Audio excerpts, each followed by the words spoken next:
ওই লিওনেল মেসিকে আসলে স্পেন দল যখন পঙ্গু করে দিয়েছে তখন কিন্তু ওই দলটার আসলে আর কিছুই করার ছিল না। এবং আর্জেন্টিনা একের পর এক ফাউল করেছে, একের পর এক কার্ড দেখেছে। আমরা দেখছিলাম যে 25টা ফাউল তারা করেছে একটা ম্যাচে। আসলে 25টা ফাউল করার পরে কি খেলার থাকে ফুটবল, সেটা তারাই হয়তোবা উত্তর দিতে পারবেন। একটা রেড কার্ড 10 জনের আর্জেন্টিনার বিপক্ষে স্পেন একটা গোল করতে পেরেছে। চোখের জলটাই সঙ্গী হলো লিওনেল মেসির। আরও একটা ফাইনাল হারের অভিজ্ঞতা নিয়ে তিনি বিশ্বকাপটা শেষ করলেন। বিশ্বকাপের পর্দাটা নেমে গেল এবং শেষ হাসিটা হাসলো স্পেন, চোখের জলে বিদায় নিল আর্জেন্টিনা। কেমন দেখলেন ফাইনালের ম্যাচটা? ফাইনালের যে ম্যাচ আসলে ফাইনালের মতো হওয়া উচিত ছিল, সেটার তো বিন্দু মাত্র কোনো ছিটে ফোটাও ছিল না। কারণ একটা ফাইনালে উঠেছে দুই দল, একটা প্রতিযোগিতামূলক ম্যাচ হবে, সেটা আর্জেন্টিনা আসলে একটুও খেলতে পারেনি। পুরোপুরি ম্যাচেই তারা আউটলেট ছিল এবং এই ম্যাচে আসলে আর্জেন্টিনা যে হেরে গেছে, আর্জেন্টাইন ফ্যানরা এটার জন্য আসলে কতটা কষ্ট পাচ্ছে তা জানি না। তবে তাদের কষ্টটা মনে হয় আরও বেশি পাওয়ার কথা যে এরকম একটা দৃষ্টিকটু বা জঘন্য ফুটবলটা আসলে খেলেছে আর্জেন্টিনা। পুরো বিশ্বজুড়েই আসলে যারা সাবেক ফুটবলাররা আছেন এবং যারা বর্তমান ফুটবলাররাও আছেন, তারা হয়তোবা এমন একটা আর্জেন্টিনার পরিস্থিতি তারা তৈরি করবেন ফাইনালের মতো একটা ম্যাচে, সেটা অবশ্যই আশা করেননি এবং সমালোচনাটা কিন্তু হচ্ছে। তবে পুরো ম্যাচ জুড়ে স্পেনের যে দাপটটা তারা দেখিয়েছে এবং আর্জেন্টিনা যে এতটাই এক পেশে হয়ে থাকবে, কোণঠাসা হয়ে থাকবে, সেটা মনে হয় কারোরই কেউই হয়তোবা চিন্তা করেনি। আর্জেন্টিনা যেভাবে পিছিয়ে গেল এবং আটকে দিল স্পেন, কোথায় আসলে কোন জায়গাটায় আর্জেন্টিনা তাদের মোমেন্টামটা হারিয়েছে বলে মনে হয়? এর আগেও কিন্তু আমি এই কথাটা এই শোতেই বলেছিলাম যে এই স্পেন কিন্তু গোল হজম করে না, এই স্পেনের বিপক্ষে গোল করা যায় না।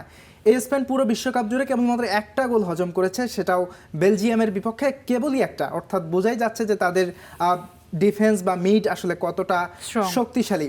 এবং ঠিক এই জায়গাটাতেই কিন্তু আটকে গেছে আর্জেন্টিনা। তারা আসলে পুরোটা সময় জুড়ে তারা শুধুমাত্র যতটুকু বল পেয়েছে, যখন বল গোলরক্ষক পাচ্ছে বা আউট হয়ে যাচ্ছে, কর্নার পাচ্ছে, প্রতিবেলাই কিন্তু বলটা ঘুরে ফিরে ওই স্পেনের পায়েই চলে আসছে। এবং একটা মজার বিষয় হচ্ছে এই আর্জেন্টাইন ফুটবলারদের মধ্যে সবথেকে বেশি বল টাচ করেছে কে জানেন? Emiliano Martinez. অর্থাৎ সব ফুটবলারের থেকে একজন গোলরক্ষকই তার পায়ে বলটা বেশি গেছে। কারণ আর্জেন্টিনার ফুটবলাররা স্পেনের ডি বক্সে নয়, তারা বেশিরভাগ সময় ঘোরাফেরা করেছে তাদেরই ডি বক্সে। এবং এই যে একটা ফুটবলটা খেললো, এটা যদি আপনি বলেন যে কোনো অঘটন বা হঠাৎ করে খেলেছে, এরকমটাও কিন্তু না। বরং ধারণা করা হচ্ছিল যে স্পেনের বিপক্ষে আর্জেন্টিনা এমন একটা পরিস্থিতিতে পড়তে পারে, তবে পরিমাণটা একটু বেশি হয়ে গেছে বা মাত্রাটা আসলে অতিরিক্ত হয়ে গেছে, যেটা আসলে কেউই ধারণা করতে পারেনি। তবে এটার থেকেও মনে হয় সব থেকে বেশি অবাক করার বিষয় ছিল লিওনেল মেসি 30 মিনিটে কিন্তু তিনি মাত্র মনে হয় 30 মিনিট পর্যন্ত মাত্র 2টা টাচ করতে পেরেছেন বলে। এবং তার পায়ে যে আসলে বল না দেওয়ার যে প্ল্যানিংটা ছিল স্পেনের, তারা এত দুর্দান্তভাবে সেটা করেছেন। এছাড়াও একের পর এক আক্রমণ আমরা দেখছিলাম। কুকুরিয়া উঠে যাচ্ছেন, ওদিক থেকে পেদ্রো পুরো উপরে উঠে যাচ্ছেন, কুকুরিয়ার দিক থেকে পাস দিচ্ছেন, একের পর এক আক্রমণ হচ্ছে, অনশট টার্গেট হচ্ছে। আর্জেন্টিনা অন শট টার্গেটে একটাও লক্ষ্য বরাবর একটা শট নিতে পারেনি ফাইনালে এসে। অবাক করা একটা বিষয়। শুধু অন টার্গেট না, এই আর্জেন্টিনা ফাইনাল খেলছে, অথচ 116 মিনিট পর্যন্ত তারা কোনো শটই নিতে পারেনি। তারা শট নিয়েছে একটা গোল হজম করার পরে গিয়ে। এবং এটা নিঃসন্দেহেই আর্জেন্টিনার জন্য, যত ম্যাচ খেলেছে আসলে আর্জেন্টিনা, তাদের জন্য এটা নিশ্চয়ই একটা লজ্জার রেকর্ড বা লজ্জার একটা ম্যাচ হয়েই থাকবে এই ম্যাচটা, তারা যেভাবে হেরেছে। এবং এই ম্যাচে যে কথাটা বললেন যে আসলে কিছুই করতে পারেনি, বিশেষ করে এই আর্জেন্টিনা দল তো পুরোটাই খেলে হচ্ছে লিওনেল মেসিকে কেন্দ্র করে। যখন ওই লিওনেল মেসিকে আসলে আর্জেন্টিনা দল, স্পেন দল যখন পঙ্গু করে দিয়েছে, তখন কিন্তু ওই দলটার আসলে আর কিছুই করার ছিল না, তার ওইখানেই আসলে আটকে গেছে। এবং আপনি বল পজিশনের কথা বলছিলেন, স্পেনে কিন্তু পুরো বিশ্বকাপে সম্ভবত তাদের গড় ছিল যে তারা বল পায়ে থেকে হারাবার পর নিজেদের নিয়ন্ত্রণে নিয়েছে 11.6 সেকেন্ড, এবং এই ম্যাচে তারা 10 সেকেন্ডেরও কম সময়ের মাঝে নিজেদের পজিশনে বলটা কিন্তু তারা নিয়ে নিয়েছে। দুর্দান্ত ফুটবল খেলেছে স্পেন। এবং একপেশেভাবে খেলার আরও একটা কারণ, দুই সেন্টার ব্যাককে যখন ইনজুরিতে আর্জেন্টিনা তারা কিন্তু হারিয়েছে, এবং তার বিপরীতে যে সাবস্টিটিউট যারা এসেছেন, সাবস্টিটিউটগুলো কিন্তু তারা এই প্রেশারের ফাইনালের খেলাটা কিন্তু তারা নিজেদের মাঝে আত্মস্থ করতে পারেননি। এবং আর্জেন্টিনা একের পর এক ফাউল করেছে, একের পর এক কার্ড দেখেছে। আমরা দেখছিলাম যে 25টা ফাউল তারা করেছে একটা ম্যাচে। আসলে 25টা ফাউল করার পরে কি খেলার থাকে ফুটবল, সেটা তারাই হয়তোবা উত্তর দিতে পারবেন। একটা রেড কার্ড 10 জনের আর্জেন্টিনার বিপক্ষে স্পেন একটা গোল করতে পেরেছে, সেটার কৃতিত্ব যাকে দিতে বলছিলেন তিনি এই এই এই এমি মার্টিনেজ, এবং তার রেটিংটা আসলে দেখে বোঝা যাচ্ছে যে আর্জেন্টিনা আসলে কোথায় কি খেলাটা খেলেছে। এই আপনি ম্যাচটা দেখুন যদি 11টা 11টা সেভ দিয়েছে এবং 53টা পাস, এবং এই 11টা সেভের মধ্যে কিন্তু অনেকগুলো আসলে সম্ভাব্য মানে গোল হয়েই যেত আর কি, সম্ভাব্য গোলগুলো তিনি আটকে দিয়েছেন। এবং আর্জেন্টিনার যে টার্গেটটা আসলে বিশেষ করে অতিরিক্ত সময়ের পরে যখন 10 জনের দলে পরিণত হয়ে তারা তো অতিরিক্ত সময় গেল, তখন তাদের যে টার্গেটটা ছিল সেটা হচ্ছে যে তারা ম্যাচটা টাই ব্রেকারে নিয়ে যেতে চায়। কারণ এই ম্যাচ যদি টাই ব্রেকারে যেত তাহলে হয়তো স্পেন নয়, শিরোপাটা হয়তো ওই আর্জেন্টিনার হাতেই উঠতো, কারণ সেখানে এমিলিয়ানো মার্তিনেজ এবং তিনি সম্ভবত পুরো টুর্নামেন্ট জুড়ে যে বেস্ট পারফরমেন্সটা, সেই পারফরমেন্সটা এই দিনটার জন্যই রেখে দিয়েছিলেন।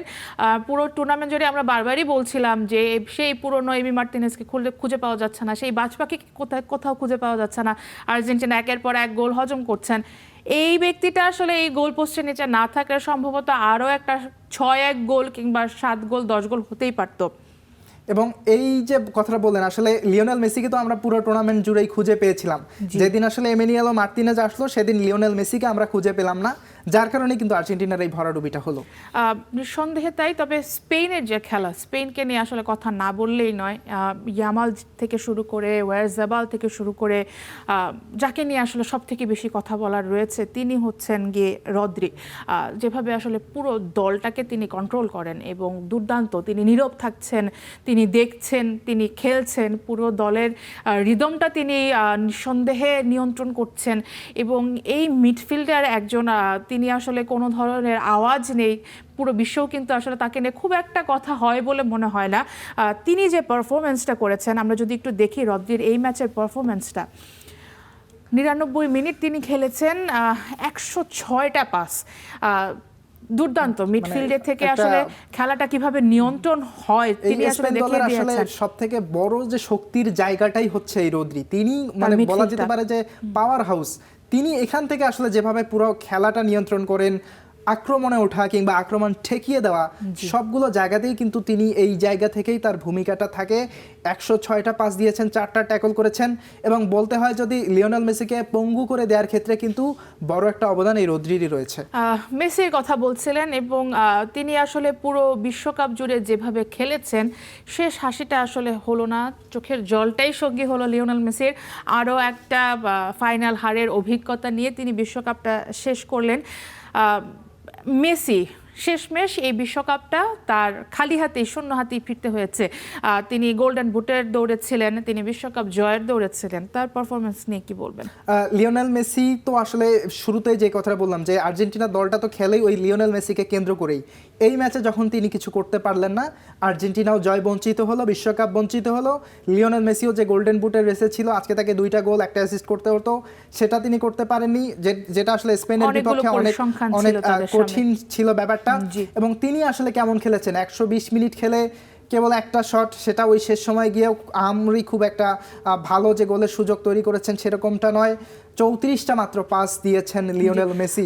সেই সাথে কিন্তু একটা তর্কও হচ্ছে যে রদ্রি গোল্ডেন বল পেলেন, মেসি পেলেন না, এবং সেটা নিয়ে আসলে আলোচনা হচ্ছে। এবং রদ্রি কেন যে গোল্ডেন বলটা পেলেন, মেসি কেন পেলেন না, সেটা নিয়ে কেমন সমালোচনা বা আলোচনা করতে এখানে আসলে বলতেই হবে, কারণ স্পেন যেহেতু চ্যাম্পিয়ন হয়েছে, এখানে গোল্ডেন বলটা দেওয়া হয়েছে কারণ হচ্ছে স্পেনকে চ্যাম্পিয়ন করার পেছনে বড় একটা অবদান ছিল রদ্রির। সেই হিসাবটা করেই আসলে এখানে রদ্রির হাতে পুরস্কারটা দেওয়া হয়েছে। এখানে গোল কয়টা করলো, অ্যাসিস্ট কয়টা করলো, এই হিসাবটা করে আসলে গোল্ডেন বলটা দেওয়া হয়নি। শুধুমাত্র টিম পারফরম্যান্স এবং তিনি ম্যাচে আসলে কতটা ইম্প্যাক্ট রেখেছেন, তিনি দলের হয়ে কতটা ইম্প্যাক্ট রেখেছেন, এই বিষয়টাই আসলে দেখা হয়েছে এখানে। সবুজ, আপনাকে অনেক অনেক ধন্যবাদ। এবং এর মাঝে বিশ্বকাপটা আসলে শেষ হয়ে গেল, একটা মেগা ইভেন্ট। 16 বছর পর আবারও বিশ্বকাপ জিতে কিন্তু স্পেন তাদের দ্বিতীয় শিরোপাটা নিজেদের করে নিয়েছে। আর্জেন্টিনা অবশ্যই পুরো টুর্নামেন্ট জুড়ে অনেক সমালোচনা আলোচনার পরও তারা ফাইনালটা খেলেছে। পরপর 2টো বিশ্বকাপ জয়ের কিন্তু তাদের সুযোগ ছিল, সেই সুযোগটা হাতছাড়া হয়েছে। চোখের জলে বিদায় দিতে হয়েছে লিওনেল মেসিকে।